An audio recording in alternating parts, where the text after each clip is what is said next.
This week on Security and Compliance Weekly, we are joined by Mr. Josh Corman. Josh has previously served as CSO for PTC, the director of the Cyber Statecraft Initiative for the Atlantic Council, the CTO for Sonatype, director of Security Intelligence for Akamai, and many other senior research analyst and strategy roles. He's currently unemployed, by the way. He's also founder of an organization called I Am the Cavalry, which is helping to develop new security approaches in response to the world's increasing dependence on digital infrastructure. That was a big mouthful. Josh and I were introduced probably 4 or 5 years ago at a hacker security conference by a mutual friend of ours who snickered and said, "You guys ought to talk PCI." We've been avoiding it ever since, or just haven't had the opportunity, but today's the day. Here we are. We are going to talk the good, the bad, the ugly about PCI in our first segment. And in the second segment, we're going to talk a little bit about what Josh is involved with, especially with the Cavalry and other things like that. So join us as we continue our journey of tearing down silos and building bridges on Security and Compliance Weekly.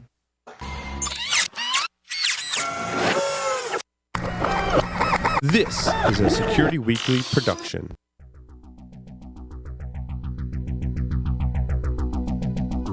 And now, it's the show that bridges the requirements of regulations, compliance, and privacy with those of security. Your trusted source for complying with various mandates, building effective programs, and current compliance news. It's time for Security and Compliance Weekly.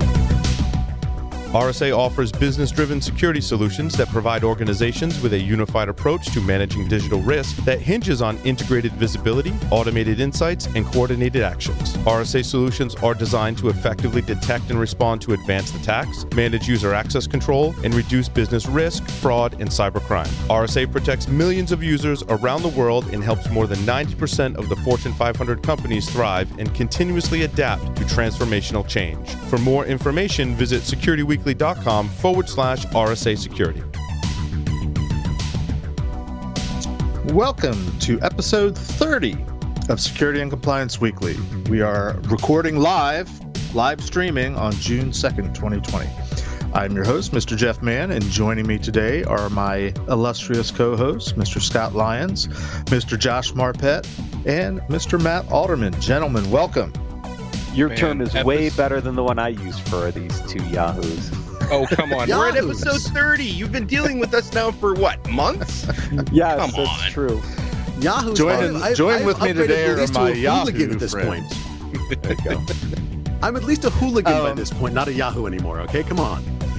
In a general announcement, for the duration of this show, we are going to refer to our host, Josh, as Marpet, Muppet, Bald Guy, something like that, to distinguish from Josh Corman, who we'll call Bearded One, Fuzzy One, Hairy One, or just Corman. It's just a general announcement. We'll try to all keep up with that, but who knows what's going to come out of our mouths at any given time. Couple quick announcements before we jump into our interview today. Please join us at InfoSec World 2020, which is going to be on June 22nd through 24th, and it's, of course, now a fully virtual event. Security Weekly listeners can save 15% off the InfoSec World Main Conference or World Pass. You get the discount by going to securityweekly.com/ISW2020. Click the registration button, fill out the information, get the discount code. Also, please join our Security Weekly mailing list, since you're at our site anyway, signing up for InfoSec World. Do this and you'll receive an invite to our community Discord server, which you can get there by going to securityweekly.com/subscribe and clicking the button to join the list. And we are on the Discord server right now, so please come and join us in the discussion and back talking, as old people like me try to keep track of multiple screens. Right. Anyway, there's 103 online and 512 total in the channel. So join your colleagues. Come one, come all. Join the fun. All right. So, Josh Corman, thank you for being with us today.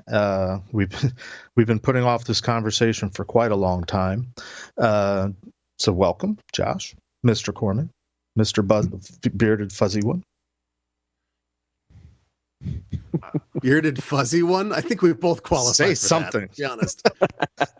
It depends on what part of the head you're looking at, I guess. I only agreed to talk about PCI because I was told you're going to send me some really good small batch bourbon to lick my wounds with. Well, let's see how it goes to determine what kind of bourbon you get in the mail. How's that?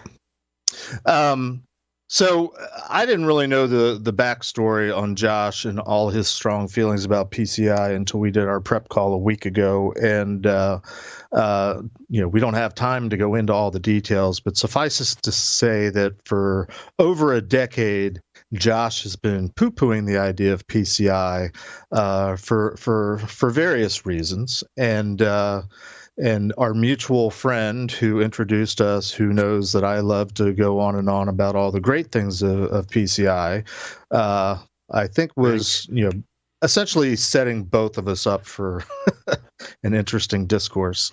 And we can decide later on if we want to name names. But Josh, we like to start our shows by talking, at least asking an initial question of our guests, and this will probably come out in the conversation that ensues. But just right off the bat, where do you kind of fall on what we call the continuum of security versus compliance? Open-ended question. Feel free to answer how you see fit. Okay. I think if you aim for compliance, you miss. I think compliance should be the byproduct of well-managed risk. A lot of my criticisms, I think we'll get into PCI, was as people were trying to learn the art of risk management and getting somewhat good at it. A few people were. I think many people got distracted with mandatory compliance spend, and everything else was discretionary, and a lot of the better and more innovative and more fit for purpose investments were in the discretionary category. So, and in fact, even since then, I know Paul and I have talked about this through Gene Kim's work and DevOps and things. I'm starting to think like security and defensibility is the byproduct of well-designed and well-managed IT and software. So I want the focal point to be on the patterns that drive defensible, maintainable, resilient, trustworthy technology. And if our focus is on trailing indicators and the wrong things and brittle specific controls from the past, it's going to be at the opportunity cost and neglect of dynamic, adaptive future investments that we're going to need as the world changes. So I'm not a fan of compliance for compliance sake. I think many of the right things you should be doing for IT and risk management should be able to demonstrate compliance for free, and harmonizing those is the art form. That's the best answer I've heard in 30 episodes, because you went right to you went to the heart of it, Josh, which was risk management. This is security and compliance play in this broader thing of risk management. And, you brought it in right away to say, look, if you're managing risk, you're going to do the right things from a security perspective, and you're going to get compliance kind of for free as an outcome, which is kind of the way I think about it. So I do enjoy the risk management component that you brought in, because I think that's one of the things in PCI that's kind of missing a little bit. There isn't really a risk assessment or a risk discussion. It's like, here's 12 sections of a standard, go, without any thought about, does it apply or doesn't it apply? Do I see that as a risk or not a risk? It's like all or none. Well, that's now not exactly. I know you say that every time, Jeff, but the way a lot of people read PCI is it's all or no, none. and I acknowledge that. Well, let me frame it and acknowledge what you're saying, and put it back then on Josh for comment. There is a requirement within PCI that says, and I'm paraphrasing, everything that you do in terms of security practices and procedures and technology implementations and monitoring them and responding to incidents, the whole litany, make sure that all rolls up into an annual risk assessment. Where I agree with you that it falls down is that it's not emphasized as being sort of the critical starting point for your entire operation. It's put at the end of PCI. It's in requirement 12. So a lot of people, by the time they get the 12, they're just like, what do I have to fill out to just get it done? Because they've been through the ringer of all the technical controls and so on and so forth.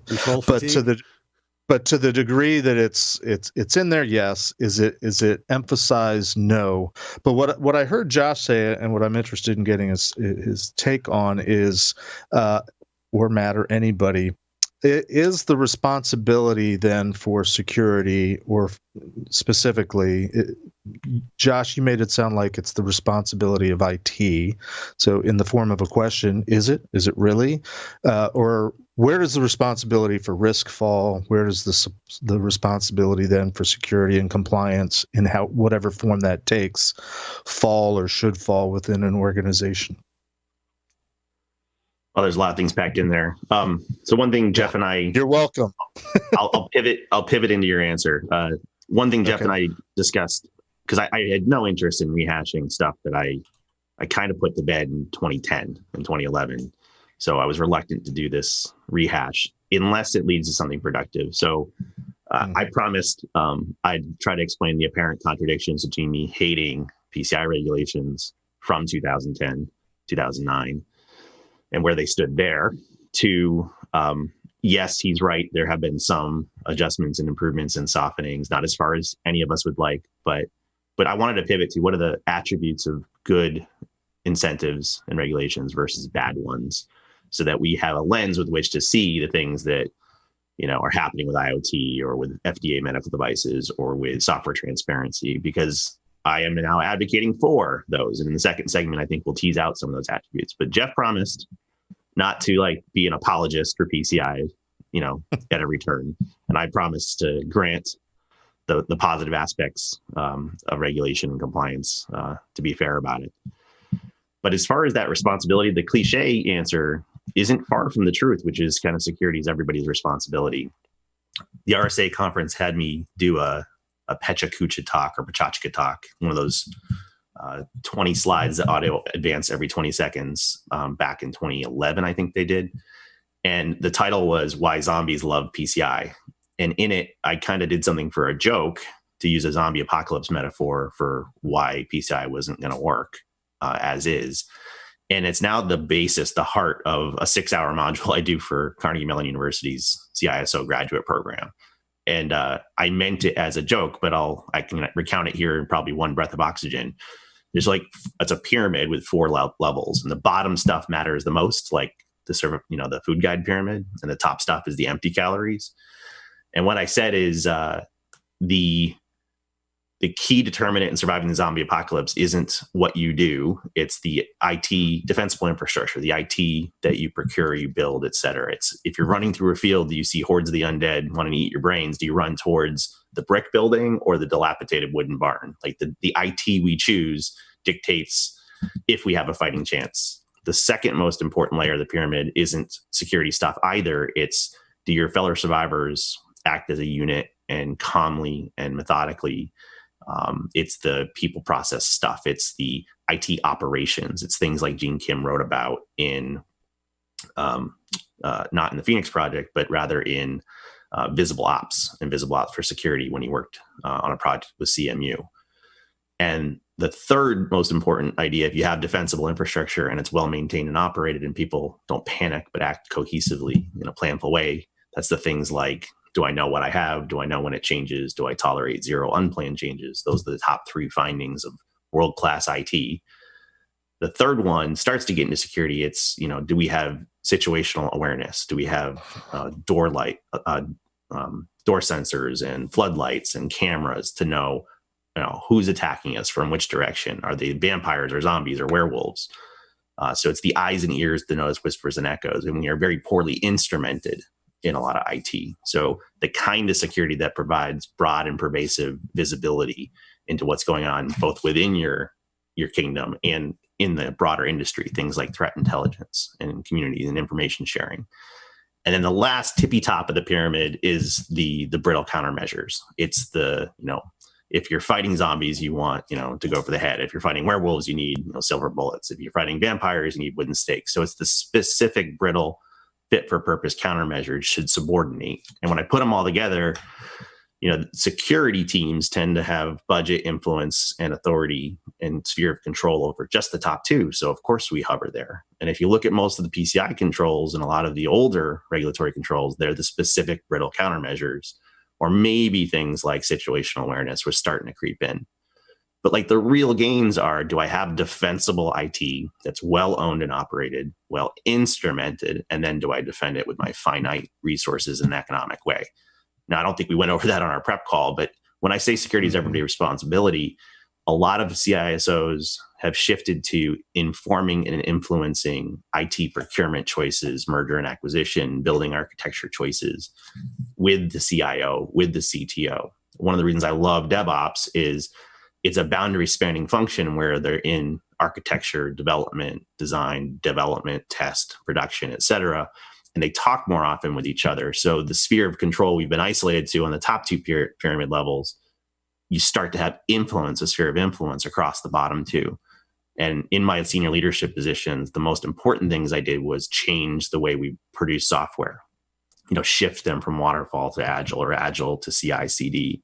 It's been baking in proper security wisdom at design level with threat modeling, et cetera. And I know this is not the DevOps and application security weekly talk, but I think you can fight bravely and die quickly if all you do is buy brittle security countermeasures at the top and you're ignorant to all the decisions the business is making at the bottom layers of the pyramid. While you don't own them, it's your job to positively influence them. And therefore, a regulation like PCI that focuses on the top of the pyramid, the brittle controls and some situational awareness, are fragile because they're not reinforcing broader, deeper integration of security across the other parts of the pyramid, is what I think you just basically said. They're necessary. In a well-balanced diet, they're necessary.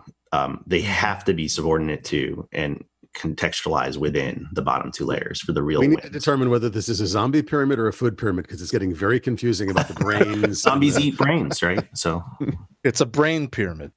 In all seriousness, what you're talking about is effectively risk management at a educated level.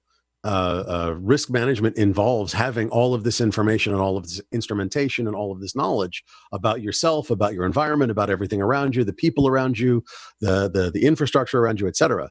And what you've done really is taken all of risk management and categorized it into this pyramid piece, which I like, by the way. It's very cool. Don't get me wrong. I'm not denigrating it in any way. And I think your opening point to that opening question, which I wanted to talk about really quickly, was fascinating. You said that security comes out of good IT based on this pyramid idea or something similar to it, forgive me. Whereas good compliance comes out of good risk management. And I would posit that actually is the same thing. Good risk management. I would say redundant. Yeah. Just pointing out that I think it's the exact same thing. Good risk management will give you good security and good compliance. It's a little abstract, yes, but it's still a very, very valid concept in my opinion. So that was really well done. I just wanted to point that out. I think what I meant to say is in 2010, I wanted us to do good risk management, assuming the IT we inherited couldn't be influenced. And as I got further into this through the Phoenix Project, through CI/CD, through just more of the safety critical work I do through I Am the Cavalry, when you inherit an indefensible medical device, there's not a whole lot you can do after the fact, right? Your fate is sealed. Your dynamic range, to use a Dangirism, your dynamic range of defensive capability is fixed, and it's not very pretty. So the only nuance between my old 2010 statement and my newer one is that we have to positively influence design and deployment and operation considerations to have an even greater outcome. It's inclusive of my prior belief, but goes well beyond it. Yeah, we took a very outside-in approach to security and compliance in the old days, Josh, right? I mean, infrastructure was what it was. We didn't have any influence or not a lot of influence on it in the early days. We kind of tried to bolt stuff on from the outside. And we still face that, but things like DevOps and the CI/CD pipeline provide opportunities to embed security into the creation of the thing, the infrastructure, the app. When we talk second segment, we'll talk industrial IoT and medical devices, some other stuff, right? If you influence the infrastructure from the beginning, you have a greater opportunity to protect it from within than relying on a bunch of external security capabilities that are brittle and fragile, potentially, to secure that infrastructure. I think that's kind of your focus. We had a friend who was the CISO of a Fortune 50 company, and he said, I spend 90%, and this was around 2008 timeframe. This is when I first coined PCI as the devil, and then Chris Hoff tweeted it, and then I had to get on Twitter to see how much I was ruining my career. So blame Chris Hoff. May of 2009, we were at an IONS event in New York City, and we were talking about game-changing security and all these great things we could do with virtualization and containers, and they weren't calling them containers back then, but we were thinking all these amazing things we could do. And then someone at the back of the room after 2 days said, yeah, but PCI makes me do all those old things. And I emoted PCI as the devil, and that started this whole process. But part of the reason I bring this stuff up is those controls were never the wrong idea. They were a reaction to a whole lot of failure, where a whole lot of people were doing nothing, and a belief that doing something is better than doing nothing. And we came up with stuff.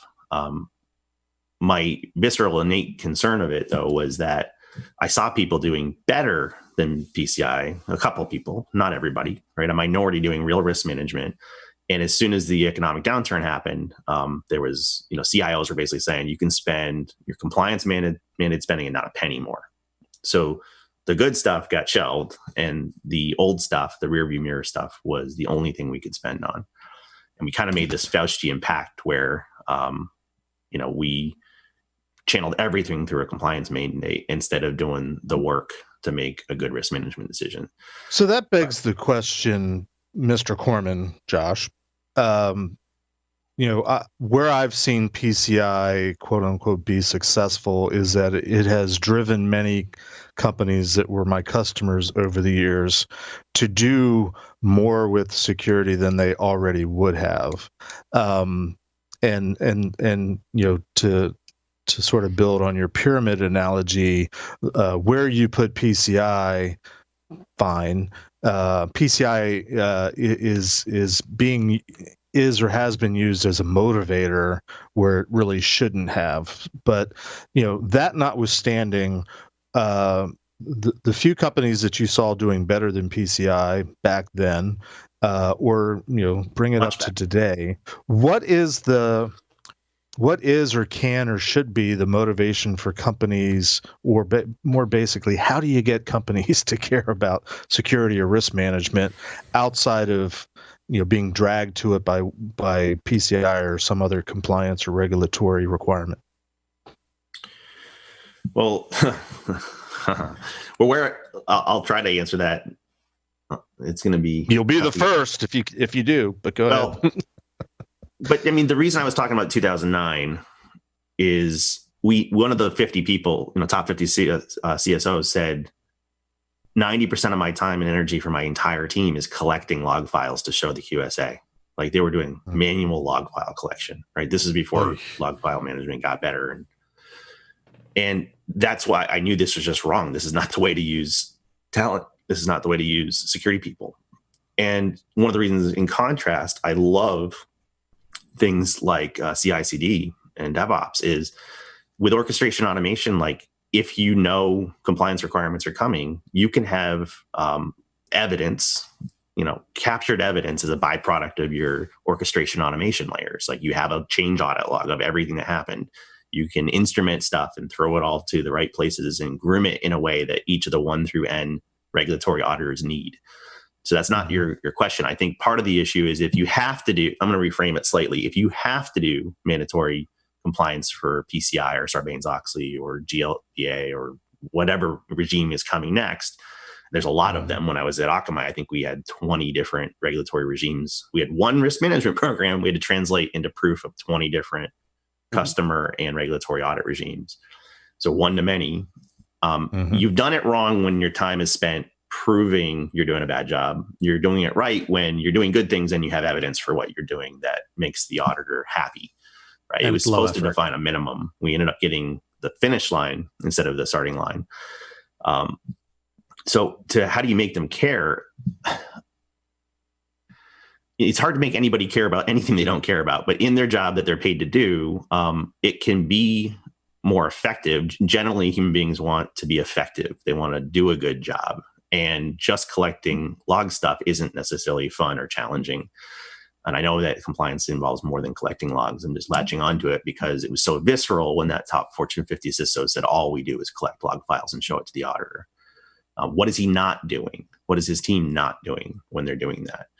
So what I've seen, though, is people want to be effective at protecting the interests of their company. They want to align to the business without it being a cliche. And some of the ways they can do that is look for effective and free ways to get the evidence and things. One of the projects I challenged that group to do back in 2009 was maybe it's not about securing a dangerous piece of IT. Maybe it's about eliminating it. Complexity is the enemy of security, elective attack surface. Do we really need all those servers, or can we maybe retire some? So I asked, in fact, I think this quote made the Phoenix Project, but I said, sometimes it's not about what you put into the system that measures your success as a security person, but maybe what you take out of the system. And legacy stuff is often the low-hanging fruit for pen testers. And I don't have to tell you guys that, but sometimes it's the IT you forgot you had or you wish you didn't have that can be a toehold for adversaries. So I think making them care about it isn't maybe the right way, because people are rarely going to care about you. I think instead, it's what I do and what I teach my students in the class is each of your executives in the organization and each of your IT teammates, they have their own motivational structure and they have their own way that they get bonused and incentivized. And if you can meet them through their incentive and find a win-win that can drive your goals and their goals, then they're not carrying your water. They're doing things in a way that meets their needs and your needs. So, instead of being an adversary of the business, no one likes fighting with their teammates or fighting for budget. But if you can find a way to say, hey, this new project that we were going to do this way, if we did it this way instead, with containers and microservices, not only would it be higher availability for you and your bonus, but it might also be better instrumented and more defensible and more auditable for my purposes in AppSec. So I don't think there's a single motivation to make them care about security. I don't think many of them will ever care about security, but what they do care about is how their bonus is incentivized. And the jujitsu, I find, is finding a way to map their incentives to yours. It's mapping the security components into their business components that they're getting compensated on. And I think that's a very important point, Josh, is that, look, at the end of the day, unless there's a business driver for it, it's going to be really hard to justify aspects of this, right? And so if you can find those business motivators that allow you to also get security along the way, you can get adoption that way. Sometimes it just security sucks, but we had not historically been creative enough to find the win-wins, and there's plenty of them. Right. So everything that you've been speaking about, and thank you for coming on the show, by the way, everything you've been speaking about has been, unfortunately, doom or gloom, right? Doom and gloom, doom or gloom, however you want to phrase it. Let's talk about the good, right? What did the CISO that you were talking with, and you've spoken about him a couple of times here, what was he doing good that got him to the point where he was able to collect the logs and he had that rapport with the assessor, right? Can you talk about that? I mean, I think in general, it's a good idea to have good instrumentation and know what's going on in your environment. So he found the silver lining for certain, but he bought products, right? A bunch of tactical products, a bunch of spike and boom and log management and SIM products. Point solutions. No, but the good, yes. And the good ones turned it into strategic value when they could. Well, right. But I'm asking about him specifically, right? What was his main driver to get him to the point where he can sit back and say, okay, here's a collection of log files. Are you good with this? Because you already know what we're doing. What was he doing? Like, what was the prescription coming down from him? Or let's take it in a more broader sense, right? Of the companies that you've seen doing this correctly, what are the key hallmarks that have pointed to or indicators of doing that action correctly? Okay. So there's a number of ways I could take this. You reminded me of one, though, that was a key criticism of BCI, which was this particular Fortune 50, their most important asset to the livelihood of that organization was not regulated card data, but 100% of his budget was on the asset subtype of regulated card data in the card data environment. So it was, instead of protecting intellectual property, trade secrets, sensitive organizational data. And they were a target of nation state adversaries, and they were getting hit by nation state adversaries. So part of his program should have been a balanced and proportional focus on the assets that might have put the company out of business, or might have hurt its economic future, or might have protected life and limb. But the only one that had teeth, the only regulatory regime at the time in 2009, 2010 that had teeth, it wasn't even privacy stuff. It was just card data. So it was driving maybe good patterns of activity, maybe ineffective, brittle specific controls, but at a subset of the data, which in his total risk register or total board level concern, the reason we cared about it is because the PCI regime made us care about it. Had it not been for that, they may have put more focus on trade secrets, intellectual property, and the like. Well, that's an interesting perspective, Corman, Josh, because I'm hearing you say that the guy sucked at his job because he couldn't convince the executives that there was more to worry about than PCI. He couldn't shake them from the however they got the perception that PCI is the only thing that they need to respond to. To me, that's not a success story. I'll have you take it up with him if you want, or see if he'll engage you on if he sucked or not. But look, how do you get executives to care? I'm rephrasing my original question. How do you get them to care about things other than the compliance thing that's got everybody's attention? And or why didn't this guy capitalize on PCI and use that as a label and moniker to get everything he needed within his organization? That's what I would have done. All right, so without rehashing our whole prep and eating up the entire first segment, but let's 30 I'm going to use my hands because I have Italian blood, so I'm going to use my hands to talk. I think within the intended scope of PCI, if the only asset you had to protect was card data in the card data environment, then I think even within that narrow asset type, if you're fortunate enough to be that's your only attack surface and risk for your organization and for your stakeholders, then even within that silo, I felt that we were mostly focused on older, brittle, specific countermeasures and dabbling in countermeasures, situational awareness, the top two parts of the pyramid. So we could have been more effective even within that silo by looking at, maybe not securing a piece of plastic with a magnetic strip on it. So eventually we got more into the payment card infrastructure itself. But even within that silo, what I'm saying is for a lot of folks who had many assets in their kingdom they were responsible for, and they were doing a good job, I don't think the guy was a failure. I want to contextualize the economy and bridge it back to modern days, so we're not just talking about the past here. He was doing a little bit of everything across the asset kingdom. He was meeting his regulatory things. And then the 2008 economy tanked. And executives who are laying people off en masse, they're looking at everyone's going to tighten their belts. What can we tighten? Well, let's reduce everybody's budget. Maybe an intelligent thing would have been ask the risk management people how to protect our corporate interests in a way that's proportional to our, lack of staff and lack of money during an economic winter. But instead what happened was, okay, there's the stuff that we have to do for PCI and everything else is discretionary. And you'd be hard pressed to get much money. I did tell you the short version reminder of a story I told you offline was most people realized one of the ways to reduce the pain of PCI was to consolidate and compress your card data environment in scope.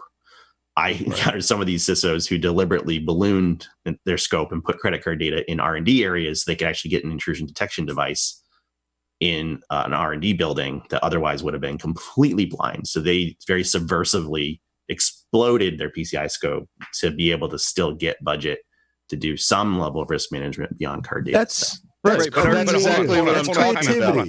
Hold on. They hacked PCI and they used PCI to get what they needed. That's brilliant. That's creativity. That's not explosively exploding scope. If you ask them, what would you do if you could actually marshal resources to the most important stuff? It would have been different things. Some of them wanted to buy. I don't want to go back to 2010, but that whole 2-day thing that Chris Hoff and I ran in New York City, there were very useful newer technologies. People were embracing virtualization. Heck, one of the complaints about PCI is it took them like 6 years to actually mention virtualization and how to be compliant after these banks were already deploying it in production. So the auditors did not tell you if you were even compliant using VMware for like many years. So the slow nature of PCI was a different complaint.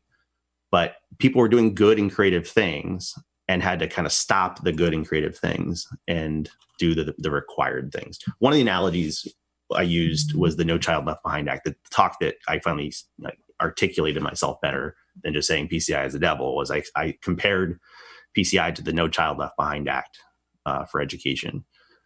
And, the idea oversimplified is there's a bell curve and there's some people that are doing nothing, right? And there's some people that are doing a really great job and there's a lot of people in the middle. And I think what PCI unquestionably did is it took people doing nothing and made them do something, right? And that something was like good. But the people that were doing better and best now had to go backwards to improve that they were doing the good. And sometimes that was instead of better and best. And then my secondary complaint after acknowledging that and getting a lot of acknowledgement from the PCI Council was, okay, fine. You defined a minimum. Now let's evolve and grow it proportional to threats and technology. Like when VMware comes out, you should probably have guidance pretty quickly, not years later, but months later. And when there's new adversary techniques, you should adapt and update those controls that are the correct controls and not the fighting the last war. And then what we got into is, people in the PCI community hate change. We can't change it. They'll revolt if we change it more. So initially, I thought it set a bar very low, but maybe that's okay in a crawl, walk, run kind of capacity. I use that a lot. But it never started to walk and run. It just kind of created a minimum. We got a minimum, and it wasn't keeping pace. The rate of change and evolution of that standard and regime was pretty slow. Right, but going back to what you were saying about answering Jeff's how do you fix this, right? Shouldn't that have already been in the goals, according to what you said, right? They should have already had that encapsulated in the goals of you have to advance security X amount. Well, I think we're going to get into this in the second segment, but what I realized is I don't hate all regulation. What I realized is control objectives are good. Right? Measuring outcomes are good. Saying specifically how to do it in a very brittle and old way is bad. And the people that were trying to do new things, I mean, I don't want to speak for Andy Ellis at Akamai, but he used to like to toy with some of the QSAs that would come in and he'd say, you guys aren't using proper passwords. And he's like, I know. I'm not using any. I'm using certificates. I'm doing something superior. And he loved to toy with the QSA asking for the letter of the law specific thing. If you got someone as good as Jeff, then Jeff would both want you to meet and exceed and would encourage alternative compensating controls, sometimes superior controls to the letter of the law. A lot of the QSAs, especially since some of them were kind of turned into a puppy mill and a race to the bottom, they wanted you to do exactly what you're supposed to do, even if it was inferior to what you were doing. And a lot of back and forth through the report on compliance on negotiating why what you were doing was better. And that takes a lot of work when instead you want to be negotiating with your CIO on how to make the future, cloud infrastructure safer than the on-prem brick and mortar infrastructure. So it's just that's an old version of PCI. Sorry, I didn't mean to break in, Josh. It has changed since then. Yeah, significantly. And I just wanted to point that out. That this is an old version you're talking about. This is much ago. You're not talking about current versions. You're talking about what was, not what is. Just wanted to point that out. And one of the hacks I tried to give them, and Jeff said they're almost to the finish line on it finally. But when I came up with HD Moore's Law, that was a twist on Moore's Law. I said basically, after many, many fights with PCI Council, all the way up to Troy and Bob at the time at the PCI meeting in Florida, I said, one way you could fix a lot of this is you say you need a pen test, but it's often a Nessus scan, and without much scrutiny. You could fix this by saying you need to be able to notice and respond to anything in the current catalog of Metasploit project. Because what HD Moore's Law was, well, I'll pause that for a sec. What I meant was PCI was an untested hypothesis. Let's add a feedback loop. Like if these controls you think should stop most things, then let's make this more outcomes based. Define what counts as a minimum pen test or a frequency. or a minimum passing grade, besides the fact that you have these controls, do they actually work? And later on, what they said in that meeting was, Josh, you're right. A lot of these things won't stop a determined adversary, but they'll stop a casual adversary. And they felt comfortable saying someone who wants to get you is going to get you, even if you passed your audit. But they'll stop a casual adversary. And after DEF CON 1 year, I went straight to MetroCon for Alex Hutton in San Francisco. And I saw a bunch of data science people talking data science and rates of change. And I completely rewrote my talk at the last second to introduce H.D. Moore's law. And I said, you know what? The strength of a casual adversary isn't a static thing. It's not like if I pass my audit, I'm going to stop somebody, because they get better every day. So I said the strength of an unskilled adversary grows at the rate of the Metasploit project. And if you can't stop Metasploit, you can't stop anybody. And that kind of became the new way to tell if I pass my PCI audit, but I can't even notice a handful of randomly picked things in the free attack frameworks, whether it's Kali Linux or Metasploit, or pick your favorite one, then is this really working at all?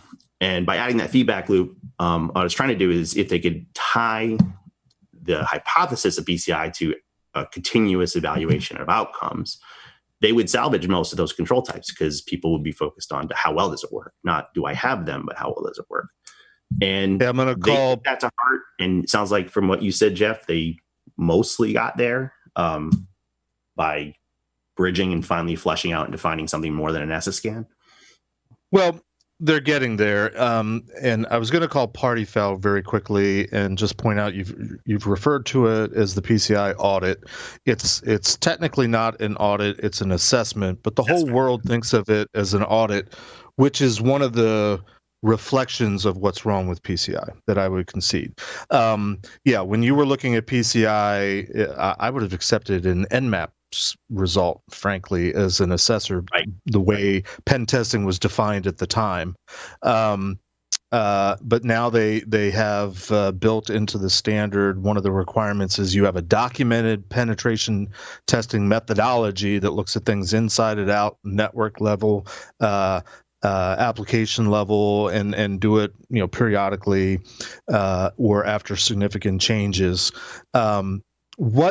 What I think is wrong with PCI is the way it gets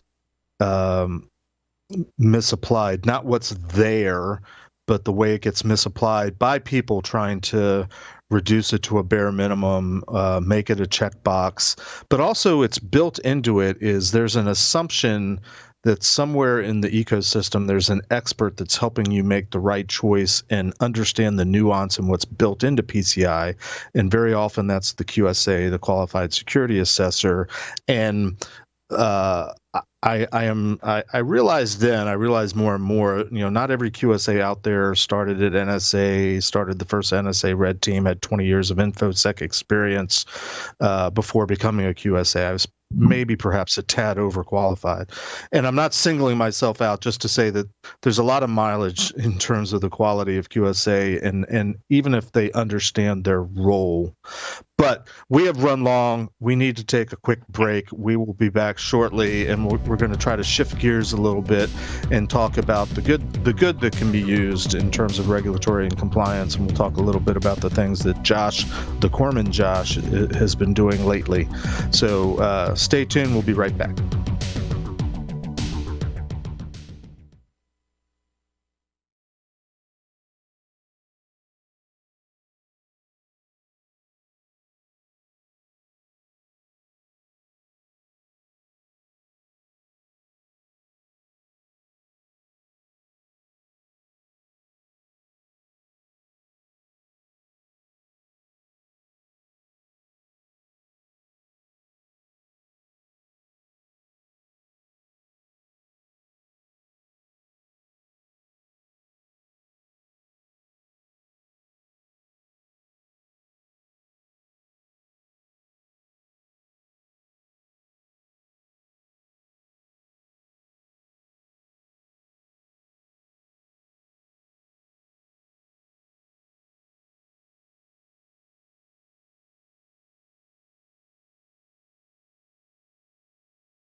The question is simple. Have any of the systems on my network been compromised? The answer is harder than it should be. Enter AI Hunter. Active Countermeasures has automated and streamlined techniques used by the best pen testers and threat hunters in the industry to create AI Hunter, a network threat hunting solution that does the first pass of a hunt for you to identify systems that are most likely to be compromised and scores the results on a scale from 0 to 100. You can then research those systems in depth with AI Hunter. Focus your valuable time on the systems that need your expertise with AI Hunter. Sign up for a personal demo today at securityweekly.com/ACM. Welcome back to Security and Compliance Weekly, where we've been talking to Mr. Josh Corman about PCI specifically. And in our second segment, we're going to try to pivot into more of a general conversation about the merits of regulatory compliance, the good, the bad, and the ugly, if you will. We want to get back into it, but we do have a couple quick announcements first. Layer 8 is also going virtual. Surprise, surprise. The conference will still be held this Saturday, June 6th, and Security Weekly listeners can save $20 on the price of their ticket by visiting layer8conference.com and using the promo code Security Weekly, all one word, before selecting your ticket type. Also, please consider supporting Layer 8 or one of their partner organizations when you're purchasing your ticket. Some of the Security Weekly team is going to be on our own channel on the Layer 8 Discord server, so we're going to be hanging out this Saturday, and we'll be there to answer questions, chat with you, and maybe some of us will even participate in some of the contests. Also, if you want to learn about how hidden vulnerabilities lead to application compromise in our next webcast, you can learn on our next webcast with Snake. Our second, did I pronounce that right? Sneak? Sneak. Used to what be is it, Snick, Matt? now it's Sneak. Sneak. SNYK. You figure it out. Our second June webcast will be with Google Cloud, teaching you how to prevent account takeover attacks. Register for our upcoming webcasts or virtual trainings by visiting securityweekly.com/webcast. Or you can visit securityweekly.com/on-demand, and you can view any of our previously recorded webcasts. All right, let's get back to it. Jeff, I think you pronounced that literally every possible way it could be pronounced. One of them's got to be right, and we'll edit out everything else, right? One of the founders said it's Snick like Wolverine sound of his claws popping. And then later it was mispronounced so many times. I believe the new urban legend is that they said screw it, and now they call it Sneak. I think it was originally told to me Sneak, but whatever it is, it's SNYK, or if you're former military, it's Sierra Nevada Yankee Kilo. There you go. That's all I got. So we're going to attempt to pivot a little bit here, but I did want to ask one or two more questions, Josh, and hopefully we can find a way to segue. You keep referring to stuff that's in the PCI standard, at least in the context of 10 years ago, as old techniques. I don't know if any come to mind immediately, just one or two examples, because nowadays, I'm sorry, go ahead. Signature antivirus.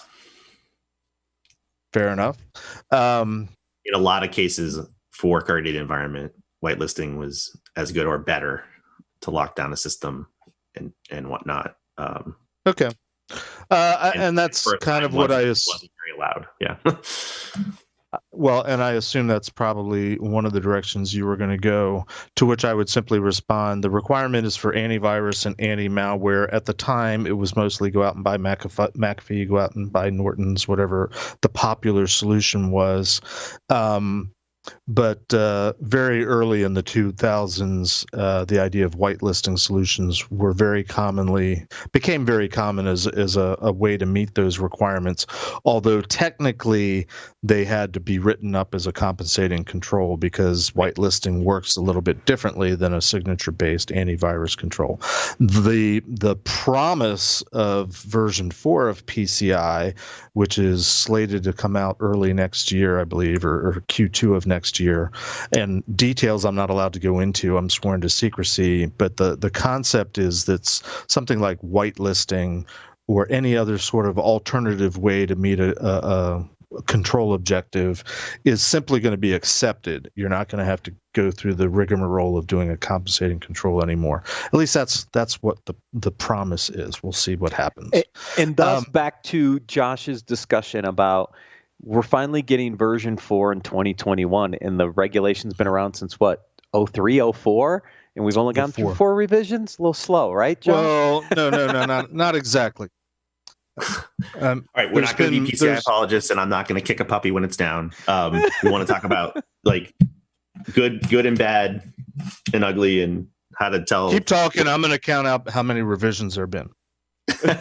Now, look. Actually, I'd like to sort of redirect. I mean, we talked about this for a second on the break about how the physical versus the information world differences are, and I thought that was a fascinating piece to go for. So, I mean, I'd love to talk about that. You know, yeah. So I love cognitive dissonance. I love it when something I believe strongly comes into tension with something else I believe strongly, because that makes me have to look a little deeper, you know, past the bumper sticker or past, you know, my direct experience. And when I met Gene, he loved PCI, and in part because he loved PCI because he was very familiar with Sarbanes-Oxley and loved how good Sarbanes-Oxley did for its intended purpose, and assumed, oh, good, we're going to get a Sarbanes-Oxley for cybersecurity. But he also agreed with every critique I had in my full hour talk on PCI and All Child Left Behind Act. Like it was unimpeachable. It was irrefutable. And he's like, I both love this regime and Josh hates this regime. And I think I understand why. Like, how do we square the circle? And through that, you know, instead of fighting, through dialoguing and dialectic instead of debate, we kind of realize in a more adult way what was good and bad about each of them. Now, later on, fast forward, and we're talking on the break, that now people look at me and like, if Josh hated PCI, why is he engaging Congress or the Food and Drug Administration or asking for minimum hygiene standards? Like, what gives? You know, square this circle for me. It's an apparent contradiction. And I think part of that is I learned a lot through the investigation of PCI about what worked and didn't work. And I tried to realize a couple things. Number one, now that software is in areas that can affect public safety and human life, it's in cars, medical devices, hospitals, high-speed rail, it's in public infrastructure and utilities and oil and gas. Software failures can lead to cyber physical harm, to loss of life. These things are huge parts of the economy, and a crisis of confidence in the public to trust them could have huge impact on actual life and on economic and national security impact. You know, one attack like NotPetya did over $1 billion in damage just to Merck alone. Merck Pharmaceutical alone clocked officially over $1 billion of damage, a lot of it cyber physical harm in their manufacturing.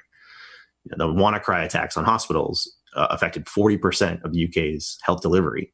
Imagine if you had a WannaCry type attack right now in a hotspot like New York that delays or degrades patient care at a time of acute and time-sensitive need.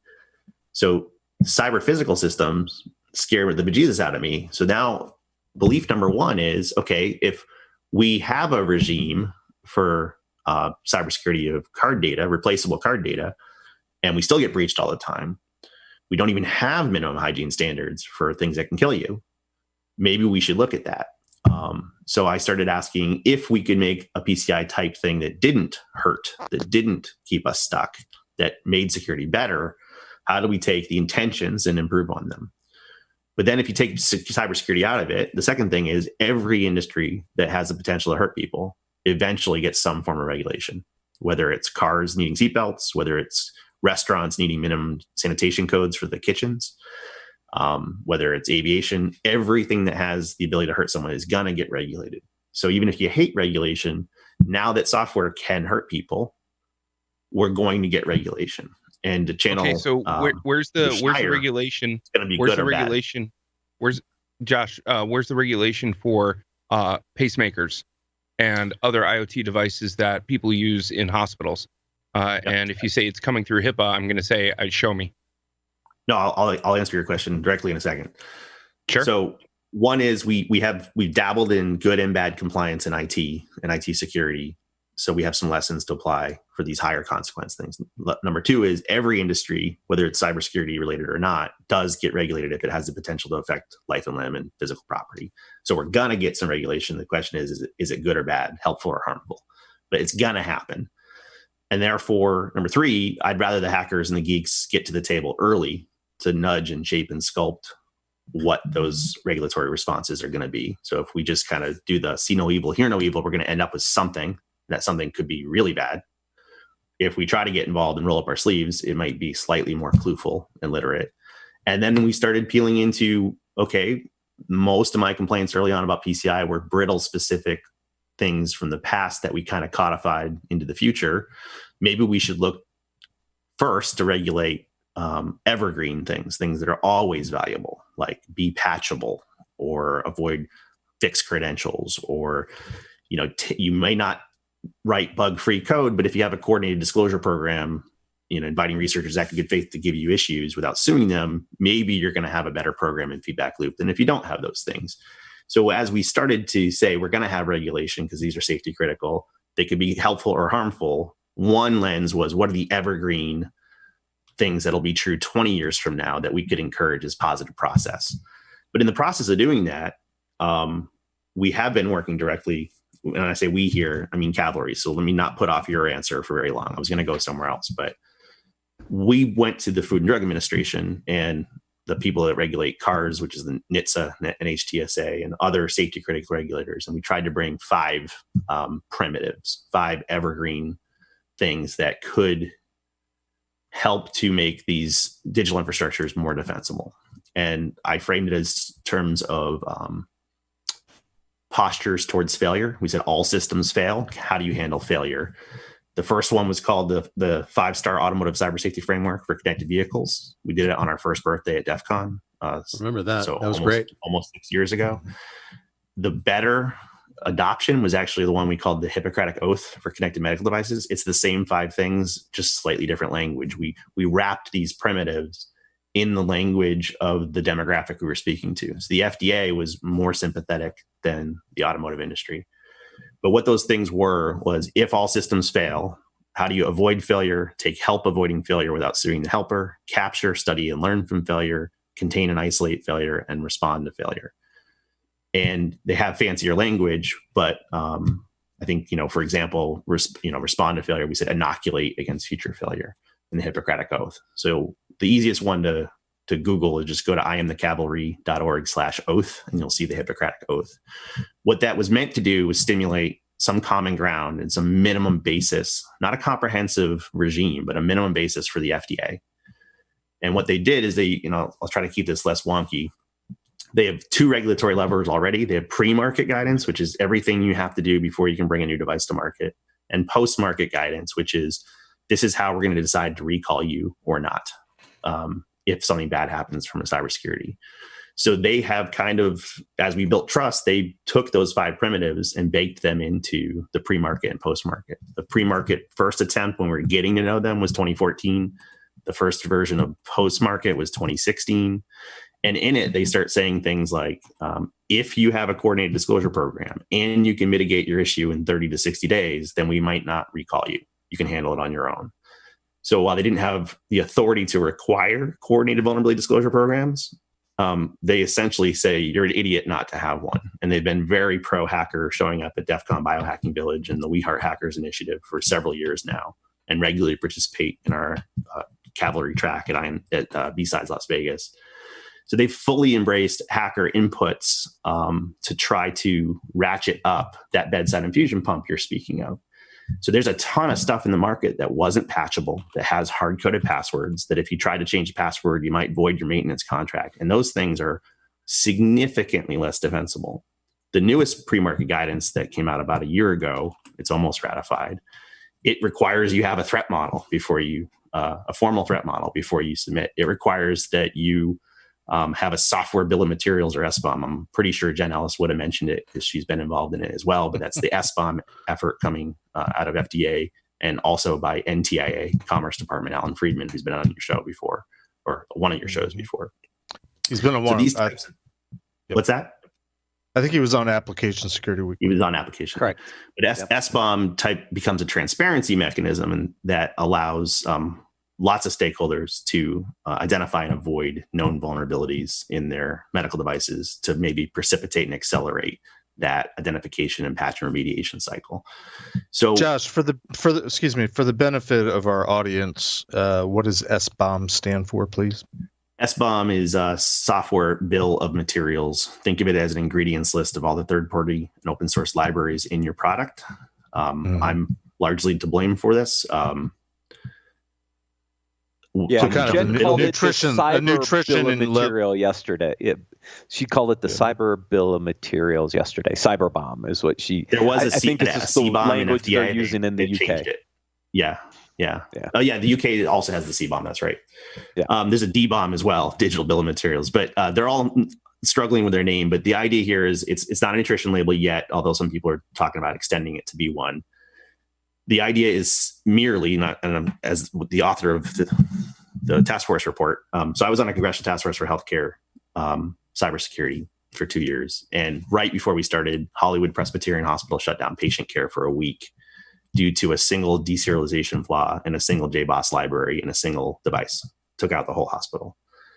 And I'm like, this is stupid, because the issue wasn't that they didn't know it was coming. They were even warned it was coming. But the hospital, with very little security staff, if any, said, what the heck's a JBoss? And I don't know if I have one. So I framed it to the task force of, am I affected and where am I affected? Or critical questions during an outbreak. And one of our top recommendations in over 100 by the time the task force was done was all medical technology should have a digital software bill of materials of all third-party open source libraries and their versions to enable risk management and incident response. Congress liked that. Out of the 100, House Energy and Commerce said, we love this. HHS, go do it. HHS assigned it to FDA. FDA put it as a C-bomb, later an S-bomb in their regulatory draft.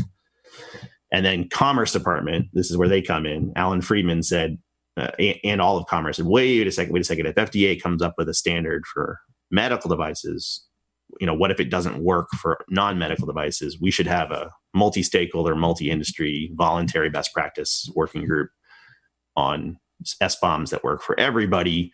Hey, FDA, if we come up with something useful, will you use it? So that way we don't have like a bunch of standards. And FDA said, sure, if you come up with something useful in time for our review process, we'll use it. And about 3-4 weeks ago, I want to say, FDA said, thanks, your phase 1 documentation looks like what we need. Keep going for your advanced use cases, but we know what we're going to chew on this, and it's going to be our regulatory requirement for medical devices. So I'm not saying we've solved everything in medical devices, but with each chance FDA gets to update its regulatory requirements, it's added things like must be patchable, must have tamper-evident forensic sound evidence capture, must have a threat model, should have a list of ingredients. It's a good idea to have a disclosure program. They are doing a lot more nuanced things as they learn more, but this is one of our success stories of when hackers and geeks directly engage, we can try to shift towards evergreen capabilities and capacities instead of specific brittle countermeasures that might take too long. And you have to be really thoughtful and future-proofing for things like medical devices, because it takes 7 years to design and build one and bring it to market. And they're usually deployed for 15 years after that, sometimes even 30. So whatever you're thinking is a best practice right now, if it doesn't hold up and weather well across a 20+ year timeline, we're going to have time out. What? And this is a serious question. What technology, can you give me an example, is a medical device that I might be using either diagnostically or in a hospital type situation that's 30 years old? I mean, I'm genuinely curious. What is potentially out there that's 30-year-old technology? Well, my 30-year comment is usually for other OT and manufacturing. Medical devices, OT, manufacturing stuff. Yeah. So not medical devices. No, medical, the mean age for medical deployment from our task force was, I believe, 15 years for medical. Now, right. Mayo Clinic has a huge laser that they built a building around that I think is approaching 30 years old, and it's very expensive, and it's running a very arcane and very vulnerable operating system, and the company's out of business. So that's what they're stuck with for a very, very, very long time. But a lot of devices last about 15 years. Hey, we actually had a question on the Discord server, and since we're broadcasting live, I thought I would pass it on to you. How much does the security IoT market devices affect the security of health devices, if at all? I'm trying to make sure I understand the question. I don't know either, but I thought it was an interesting question. How much does the security IoT market devices affect the security of health devices at all? How much of an influence? I think security of IoT devices, that are on the market today, affect the security of similar styled but used for health devices. So I'll make a good faith pivot. I told you guys about that oath earlier, and the approach of the cavalry was not to try to regulate IoT writ large and consumer electronics, but try to inject good practices into safety critical, already regulated devices, so they do more help than harm. That said, if you remember the Mirai botnet right before the presidential election in 2016, it took out the Eastern Seaboard for a day. It was $100 or less IoT cameras for the most part that had a hard-coded password, were internet addressable, and were unpatchable. That trinity was unsafe at any speed, lawn darts of the internet, and it made a tsunami of DDoS that nobody could stop. You might recall it as the Dyn DNS attacks and stuff. But yeah, that made some cognitive dissonance for me, but it also made cognitive dissonance for Senator Warner and I think Gardner. So a bipartisan bill came out of that where they're like, wait a second, we were told by industry that if we regulate IoT, we're going to stifle the economy. It looks to me like, these unwashed masses of, low hygiene, I think I call them low cost, high impact devices or whatever, something like that. Basically these hordes of devices can collectively do harm to other things. So everyone was looking at, who cares if, this IoT device gets popped? What's the worst that could happen? But collectively, could we call them zombie devices? That DDoS did a ton of harm. So they actually put out an IoT Cybersecurity Improvement Act, and it didn't get a vote, but it had a House bill companion from Hurd and Kelly, both bipartisan, both lots of support from Congress. And then they timed out in the congressional sessions. But there's a new bill that's been softened a bit. But they just were looking to say, wow, we were mostly looking to slowly introduce regulatory burdens for safety critical things, but these IoT consumer devices that aren't safety critical can still do harm. And the FDA immediately, before I even called Suzanne at FDA, Suzanne Schwartz, she's like, oh my goodness, if this next Mirai version is aimed in its DDoS at hospitals, the hospitals are going to fall down. I said, it's worse than that, Suzanne. You know what else is internet exposed, has a hard-coded password, and is unpatchable? Most medical devices. So what if the next Mirai botnet is comprised of hospital equipment? And even if it's not hospital equipment hooked up to a person, like a bedside infusion pump, like the Billy Rios one that can give you a fatal dose, like a 3-hour dose in 30 seconds, there are other ways to affect loss of life in a hospital, denied and degraded patient care, or shutting the hospital down entirely. There aren't really technical barriers to the next Mirai botnet being made up of medical devices. So even though we had the oath, and she had done and taken actions on the 5 aspects of the oath, in this newest post-market guidance, pre-market guidance, she added things like fail-safe modes, and she added things like specifically calling out no fixed credentials, because a lot of practices from maintenance teams at a big company is, this is our hard-coded maintenance password, so we don't have to train people. You're not allowed to change it. So she's eradicating that practice of fixed, hard-coded, guessable credentials. And that was a direct response to the Mirai botnet. So maybe not a direct answer to that question, but what we had initially focused on is safety critical regulations becoming more cybersecurity literate.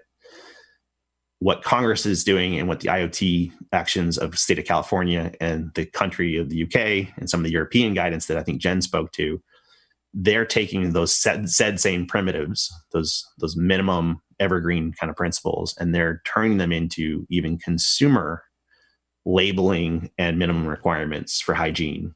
And as those get harmonized, the idea is you may need to have some sort of minimum security and defensibility, even in low cost devices, to protect the collective harm they can do to things. So it's not the size of the device, it's the size of the harm.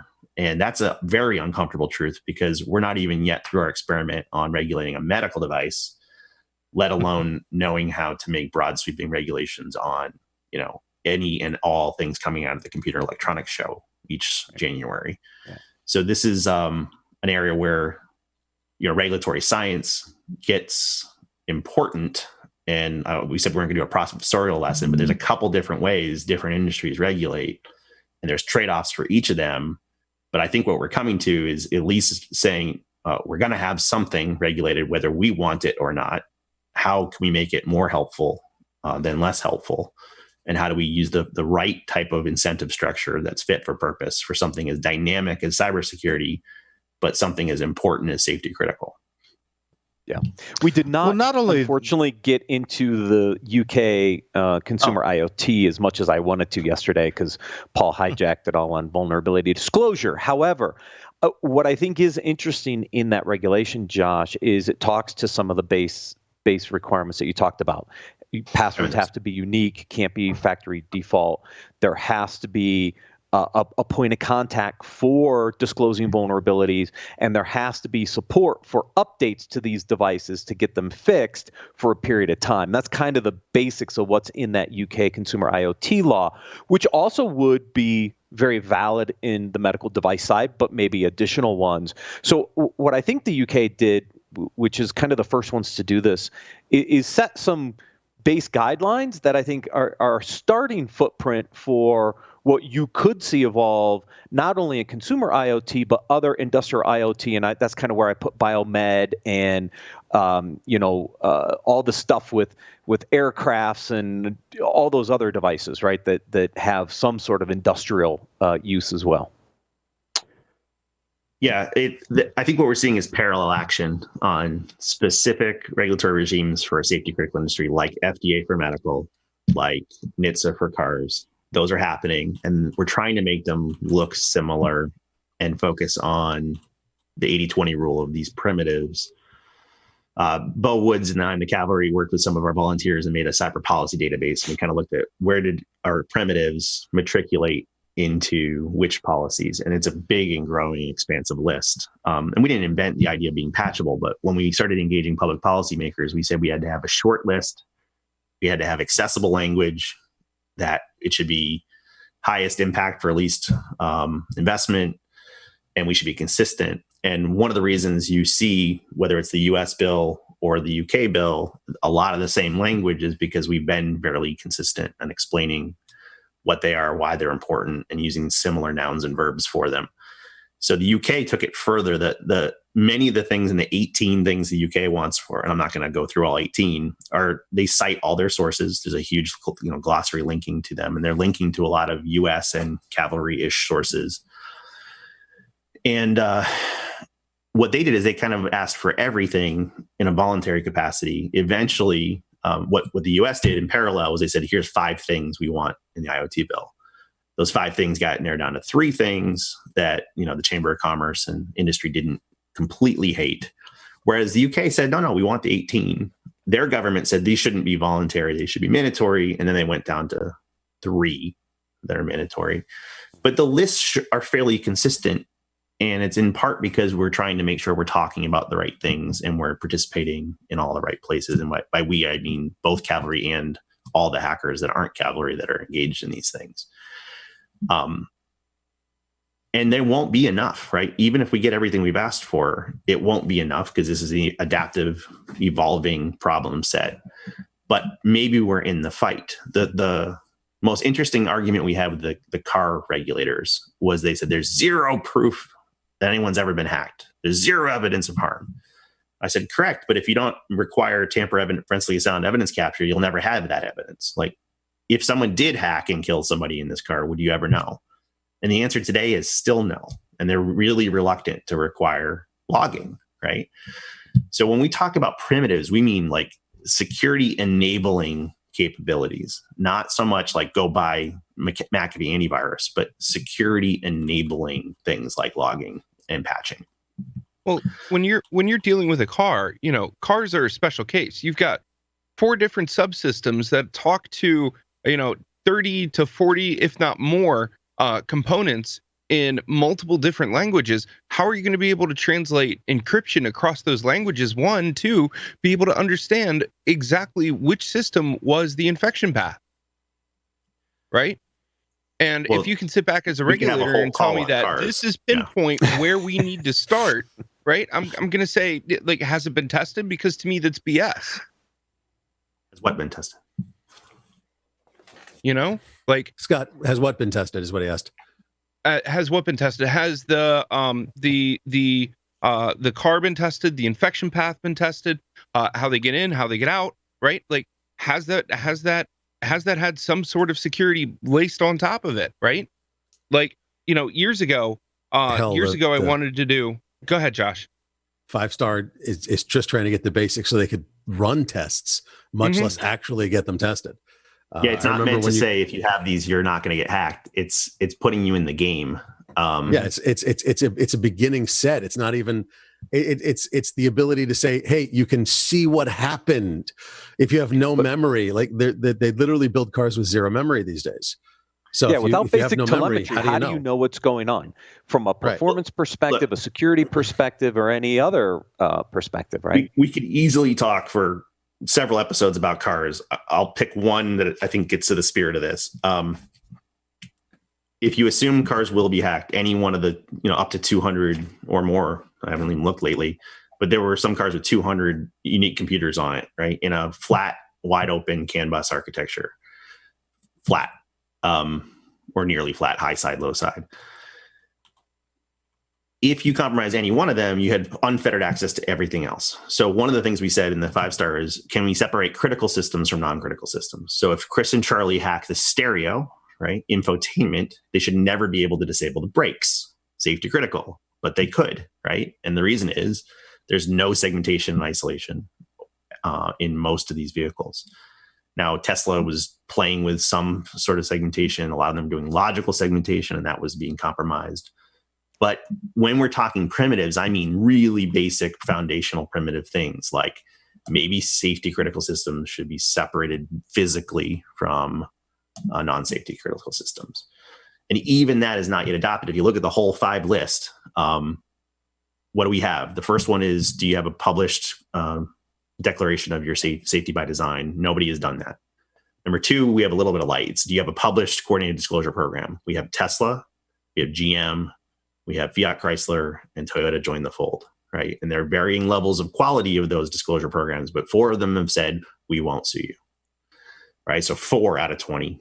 When we look at tamper evidence, forensically sound evidence capture, 0 of them have it. In fact, some privacy groups are afraid that something that says, if your tire pressure sensors talked directly to your brakes, might violate privacy someday. I'm not trying to be dismissive of privacy. I'm saying, I love my privacy. I'd like to be alive to enjoy it.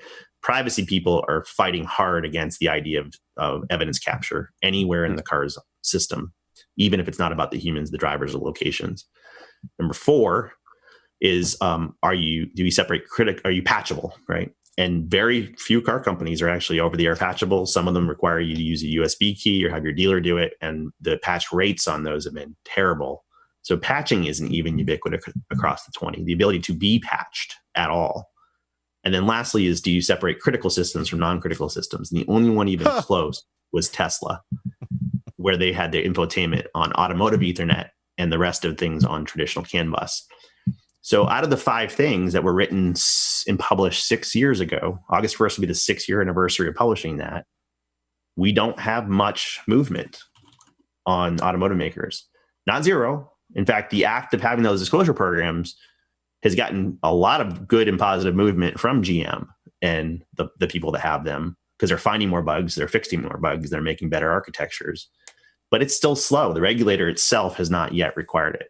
That's one of the reasons we love FDA, is because in contrast, they've done every single one of the 5 in the oath and have gone beyond it for things like Mirai and WannaCry. So there's still a lot of work to be done on these. And one of the things I wanted to use this platform for is hackers and IT people tend to think government should stay out of technology. And I'm one of those people, right? They'll just make it worse. Or regulations and laws are brittle and change too slowly for such a dynamic field. I agree. There's a button here. And no, it's an and, right? And it's an and. You can't have safety critical things that the society depends upon that don't have. And is Boolean for but go ahead. Yeah. Well, no, I mean it's not a refutation of everything that came prior. It's two competing truths, right? So regulating technology can be slow and do harm and have unintended consequences. True.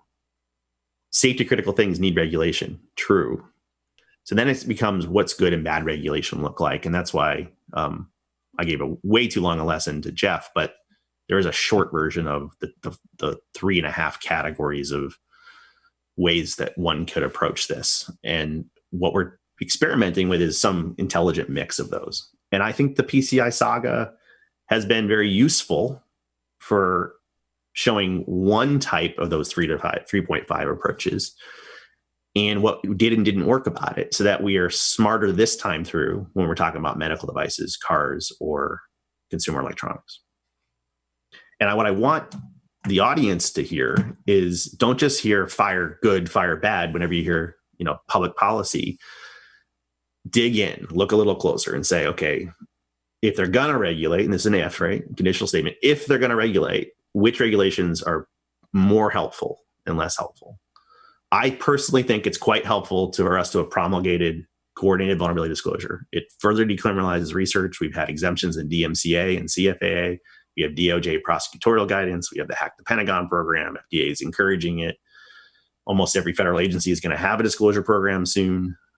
So I think it's been a good thing to incept public policymakers that hackers can be helpful, that they are not criminals, and that here are constructive ways to avail yourself of willing allies to find and remediate issues faster than waiting for days in the wild. So I think that's a good thing. So that came from public policy stuff. So there's some people that hate us because we're talking to governments or we're talking to regulators, and they think we're going to ruin the fun. The fun's going to get ruined. Like, if by fun you mean unregulated technology, that's going to get ruined with or without my involvement or Jen's involvement or other people.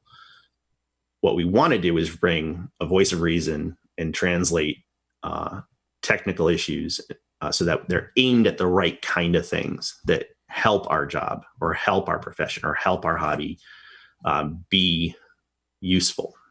And I don't even know if we had the right list, but it's an open and collaborative platform where we all talk about these things. Even the individual efforts talk to each other pretty often to try to make sure we're not working cross-purpose. But the next time you see something like, SBOM, which is software transparency, we had some hackers hate that thing, hate it. I'm like, since when are hackers hate transparency? It's not saying you have to have perfect code. It's not saying that bugs won't happen. It's saying, tell us what's in it so that we can make a good purchasing decision, a good triage decision during attack.